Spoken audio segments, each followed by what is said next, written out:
A friend invited me on a trip to North Carolina for his final bachelor blowout. He brought me and two of his other man friends to stay at a cabin in the mountains. My soon-to-be married friend wasn't looking for strippers to occupy his lap or to get intoxicated. This fellow just wanted some time away from his fiancée so he could finally beat Turok Evolution for the Xbox original. This may not seem important, but this detail barely matters later on. We all watched him rip through dinosaurs and lizard soldiers for hours. I was the first one to head to bed. When I woke up, I looked out a window and noticed that the cabin we were staying in had been transported to my workplace. The entire log cabin was now contained inside a dingy warehouse. In disbelief, I ran to the front door and opened it. On the porch stood my dickhead boss, who greeted me by saying, "Oh, you're back early." Without hesitation, I slammed the door in his face, and the cabin returned to the woods. I rushed back into the living room. My pal was still playing Turok. He had been up all night with his two other buddies who were both passed out on the floor.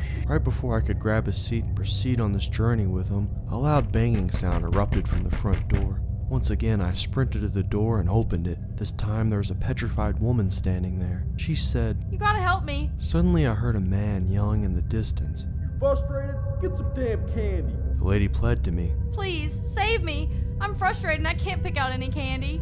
My boyfriend is gonna kill me." I looked her in the eyes, and all I could mutter was, "Trip pants," before shutting the door in her face. The closing of the door made the strange woman disappear, along with the surrounding woods, which transformed into a prehistoric jungle. I turned around to see my friend, who was now standing directly in front of the TV like a focused child. One of the two friends was now gone, while the other was on the floor with a tomahawk in his skull. I asked him, "Is everything alright?" He dropped the controller he was holding, turned to me, puffed out his chest, and said, "This is an evil place." I hear a tap on the window and see a deer's face pressed up against it. The deer had a large, meaty human hand which it was using to grip a revolver. We stared each other down as the deer continued tapping the barrel of the gun on the glass. I made myself big as possible to intimidate the creature. The tactic actually worked. The deer dropped its gun and backed away. Just when I thought I was safe, I heard a scream outside on the back porch.